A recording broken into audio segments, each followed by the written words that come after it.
E aí, pessoal, tudo tranquilo? Tudo bom? Pois é, professora Sandra Duarte, hoje a gente vai começar trabalhando, né, com história. Pois é a primeira história do ano. Não exatamente, tem um diferencial aí, tá bom? Tem a história, porque a gente já ouviu histórias com a professora Abigail, a gente também acabou de ouvir histórias com a professora Kátia, mas não é esse tipo de história que a gente vai ouvir hoje. A gente vai ouvir história do Brasil, história do mundo, e essa disciplina aí que vai acompanhar a gente também esse ano, tá bom? A gente vai ficar com essa disciplina também. Sejam super bem-vindos. É uma alegria do tamanho do universo contar com essa presença e a participação de todos vocês, tá bom? Então, mas eu não estou sozinha, não. Eu estou aqui com a professora Abigail. E aí, Abigail? Tudo bom, professora? Bom dia para o terceiro ano mais lindo. Eu ia dizer do Brasil, mas já que ela falou no universo, vamos colocar do universo. Sejam todos muito bem-vindos, vamos aprender bastante hoje. Pois é, a coisa é bem mais abrangente, né? A gente toma conta não somente do Brasil, a gente toma conta do mundo todo, porque vocês realmente são especiais, né? E a gente ama trabalhar com vocês. As aulas são preparadas com muito, muito carinho, de verdade. A gente pensa em vocês para sempre. Bom, mas também eu estou aqui com a nossa tradutora, tá certo? A nossa intérprete de Libras, que é a Késia. Késia, muito obrigada pela sua presença, tá bom? Vocês sempre fazem toda a diferença aqui, nos ajudando nesse trabalho tão lindo de inclusão. Mas, olha só, como eu falei, a gente vai ter histórias e histórias do Brasil e do mundo. Então, como toda história que começa, né, tudo começa com a história, tudo começa assim, com era uma vez. Então, tudo tem um passado, tudo tem um presente, tudo vai ter um futuro, né? E isso aí a gente vai construindo com o passar do tempo. E o Brasil também foi assim, o nosso país. A gente tem visto um livrinho desde a semana passada, né, desde a sexta-feira passada, que ele falou justamente sobre a fauna, né? A gente viu a escolinha, aquele livrinho que a professora Abigail leu, lembra? Pois é. Então, ele fala sobre os animais que estudavam numa escola diferente. E a gente vai continuar falando um pouquinho sobre isso. Mas antes de falar sobre isso, vamos lá. Produção, aumenta aqui o slide para todo mundo acompanhar a leitura de um texto que eu vou fazer, tá bom? Então, olha aí. Como toda história que começa, cada canto que se faça, cada povo que se expressa, eis que era Pindorama, terra de índios e nações. Cada povo com suas manias, suas grandes e pequenas tradições. Invadiu o português, povo estranho a vocês. Ensinaram suas tradições, contos e assombrações. E assim nasceu o Brasil, povo forte e sem igual. Por que não ficou apenas o português? Vieram outros povos, afinal. Então é isso aí, gente. Hoje a gente vai começar vendo histórias desse Brasil, histórias desse mundo também que a gente vive, tá? E você é nosso convidado especial. A gente, claro, vai trabalhar mais com o Brasil, que é nosso lugar, vai trabalhar com Recife, que é a nossa cidade, o nosso espaço, né? O espaço em que nós estudamos, que nós convivemos. Sejam bem-vindos a essa viagem pela história do nosso país, a história do nosso povo, a história também da nossa cidade, do nosso estado. Espero que a gente possa aprender junto, tá? Mas vamos lá. Professora Abigail, aí eu vou começar já cutucando todo mundo que está em casa, a professora também. Você já viu esse monstro? Ainda bem que não, gente. Que bom que não. Ele é assustador, né? Vê que coisa horrorosa. E ele é gigante. Olha o tamanho do homem em relação a esse monstro que está aí. Olha só. Imagina eu que sou pequenininha. Não, ainda bem que eu não vi. É uma coisa, né, de dar medo mesmo. Pois é, há muitos anos atrás, no nosso país, né, algumas pessoas que vieram de longe, por isso que eu falei dos portugueses, mas outros povos também já entraram aqui no Brasil e disseram, essas pessoas aí em seus registros, né, em suas cartas, em seus documentos, eles disseram que já avistaram esse monstro. O pessoal da produção já viu esse monstro alguma vez? Olha aí, já teve gente que viu. Depois a gente vai conversar. Depois a gente vai conversar como é que era esse monstro aí, tá? Então, vamos seguir.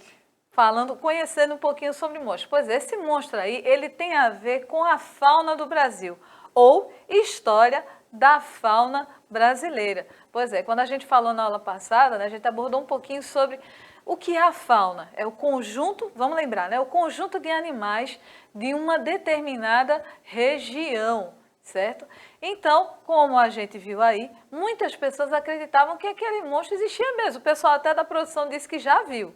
Algumas pessoas aí já falaram. A gente pode convidar a produção para fazer o relato aqui depois, né? Como foi esse encontro, viu, né? Onde foi. Vai ser uma aula de língua portuguesa. Está convidando aí o pessoal da produção que viu esse monstro para a gente fazer aqui um relato de experiência. Vai ser maravilhoso. Já está feito o convite. Então, por favor, produção, quem falou aqui conhece que já encontrou esses monstros, pode vir aqui nas nossas aulas para dar o seu relato, tá? Onde foi, como foi, a que horas, até para a gente se preparar.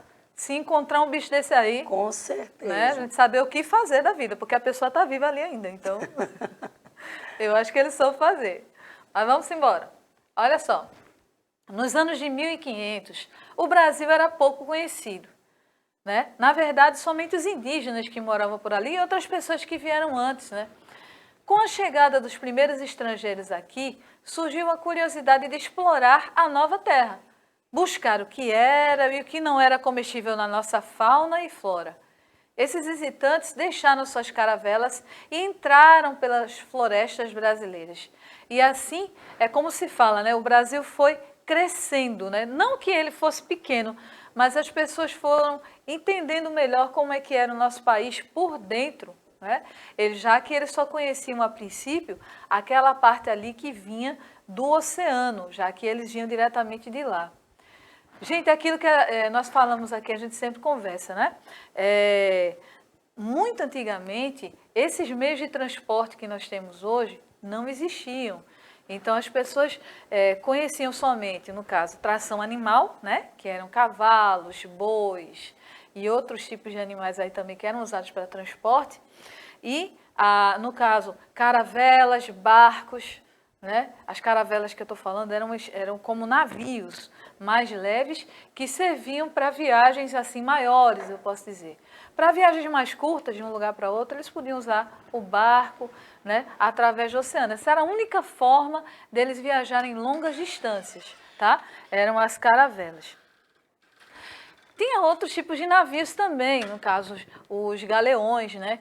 E aqueles outros navios, no caso estrangeiros, que serviam para carregar pessoas e mercadorias. Bom, mas vamos seguindo aqui um pouquinho da história do Brasil, tá bom? Olha só, como a criatividade e a curiosidade dessas pessoas eram grandes, né, quando eles chegaram aqui no nosso Brasil e foram entrando, né, através da mata, a curiosidade era grande e a criatividade, eles se apropriaram de lendas indígenas e escreveram muitos livros sobre os monstros do Brasil. Então, justamente, a partir de agora, nós vamos conhecer alguns desses seres fantásticos, tá? Que, assim, meio que assombraram as pessoas naquele período. E, assim, pelo que eu vi, eu acho que ainda tem gente que se assombra com esses monstros por aí, né? Eles devem estar aparecendo ainda pelas cidades brasileiras. Eu não sabia que tinha aqui em Recife. Tudo bem, a gente vai ter mais cuidado agora, né? Vamos lá. Olha aquele monstro que a gente viu no comecinho, o Ipupiara. Olha que palavra difícil. Você falar 3 vezes, é um trava-língua. Ipupiara, Ipupiara, Ipupiara. Então, Ipupiara é uma palavra de origem tupi, ou seja, indígena, que significa que está dentro da água. Então, ele se assemelhava às sereias. Ah, imaginou, gente? Vocês já ouviram a lenda das sereias, né? Que as sereias eram mulheres bonitas, que atraíam os homens para dentro d'água. A gente vai ver isso provavelmente aí em alguma aula de artes, lá para frente do ano. O ano está só começando agora, mas a gente vai ver muita coisa ainda. Então, já imaginou a sereia com a cara feia dessa aí, gente? Que coisa assustadora, não ia atrair ninguém. Ela ia assustar, né? Fala sério. Então, por que eles se assemelhavam às sereias? Porque eles tinham rostos humanos, então muitos desses tinham rostos humanos. Alguns cientistas, tá, como eles sempre estão tentando explicar as situações, as razões das coisas, eles acreditam que poderiam ser leões marinhos. Então, se você tem curiosidade, eu não peguei, gente, a imagem do leão marinho, esqueci. Mas em casa, se tiver curiosidade, vai lá no Google e vê como é um leão marinho. Ele é um bicho grande também, né? Ele é um bicho grande, um corpo parecido com esse aí, também tem nada deles. Então, a gente de repente deve, os cientistas dizem que eles podem ter confundido os leões marinhos com as sereias, não sei. Isso é uma tentativa de explicação para esse animal, viu? Que eles encontraram lá naquele período. Mas diziam que eles eram, assim, assustadores mesmo e muito grandes em relação a uma pessoa. Como eu falei antes, ó, se a gente compara aí, como a imagem está maior, dá para ver o tamanho do animal e da pessoa. Vê só, ele chega acho que uns 5 metros, né? Aproximadamente, 3 a 5 metros. Esse bicho aí. Bom, eu não queria encontrar de jeito nenhum um animal como esse aí. A preguiça assustou muita gente. Pois é, eles não conheciam a preguiça. Vocês aí de casa já viram a preguiça? Né? Não estou falando daquela preguiça que a gente tem, aquela preguicinha, aquela falta de vontade de fazer as coisas, né? Principalmente no início do ano, né, professora Abigail? A gente tem aquela coisinha. Mas assim, eu estou falando de um animalzinho que vive lá pendurado na árvore, que eu acho que vocês já viram, né? Então, muitos estrangeiros, quando vinham aqui, uma preguiça passa horas e horas ali parada, naquele lugar. Eles pensavam que ela não se alimentava e que não se movia para nada, nem para se defender. Tem até uma historinha, vou dar um spoiler aqui, que eu vou trazer esse ano, que fala justamente sobre a preguiça, tá? Então aguarda aí, que eu vou trazer em breve, aqui, na nossa escola para aulas digitais. Vou trazer para vocês verem essa historinha e vou contar para vocês. É bem legal, sobre a preguiça. Mas eles pensavam que ela não ser assim, estranho, né? Mas realmente, quando você não conhece, tudo é estranho.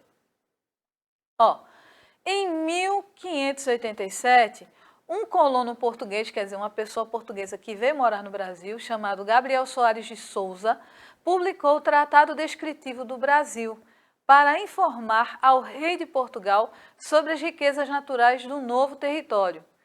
Neste primeiro levantamento da fauna e flora da extensa costa brasileira, exclusivamente baseado no conhecimento e no sistema de identificação dos povos ameríndios, foram descritas cerca de 300 espécies de mamíferos, aves, peixes, répteis, anfíbios e invertebrados. Olha só, a importância que é a gente registrar, a gente escrever todas as coisas que a gente conhece, as coisas novas, tá? Como é que eu posso começar a fazer isso, professora? Através de um diário. Faz um diário. Eu tenho um diário. Né? Então, você ali no diário registra as coisas que são mais importantes. E foi graças a esses diários e outros documentos que as pessoas usavam que eles começaram a entender, né, muitas coisas aqui no Brasil, coisas que não tinha lá no país dele, animais que não tinham lá, como a preguiça, por exemplo, né? O leão marinho também. Então, eles não conheciam e inventavam mil coisas sobre aquilo ali. Então, é importante a gente manter um registro, né? Olha só, a gente está aqui com a professora de língua portuguesa. Professora Abigail, só por curiosidade, você escreve um diário? Eu escrevia quando era um pouquinho mais jovem. Hoje em dia não tenho mais esse hábito, não. Ah, que pena. Mas olha, é legal, né? Eu acho que é Isso, legal é a gente, muito de bom. repente, começar a fazer muito esse bom. trabalho. Né? Eu faço, desde eu comecei na adolescência, agora sim, o meu não é mais um diário, no sentido real da palavra. Às vezes é um anuário, às vezes ele é um mensário, né? Porque eu escrevo quando realmente tem oportunidade. Mas olha, é legal que a gente veja, não é, professora, não é legal a gente se lembrar Sim. dessas situações, né, do É, passado, né? E é assim que se faz história, né? Isso. É registrando, é assim que se faz história. Vou seguir aqui o conselho da professora e vou começar, professora, a fazer. Que legal, fico honrada por isso. Então vamos fazer, é legal. E vê, só nessa brincadeira de escrever diários, eles descobriram muitos animais, 300 mamíferos, aves e outros animais por aí. Em 2018, o Livro Vermelho da Fauna Brasileira, Ameaçada de Extinção, comunicou a existência de, olha só, 8.922 espécies e subespécies de animais vertebrados no Brasil, sendo 732 mamíferos, 1.979 aves, aí vai. muitos animais que pertencem à nossa fauna. Então, olha só que coisa legal. É tudo isso por causa de um estudo pequeno que começou e as pessoas foram pesquisando cada vez mais e descobrindo coisas novas. No mais, gente, espero que vocês tenham gostado da aula. Muito obrigada, professora Abigail, pela sua participação. Eu que agradeço, sempre aprendendo bastante. É isso aí. E vocês também, espero que tenham gostado da aula. Um beijo, até amanhã. Tchau, tchau.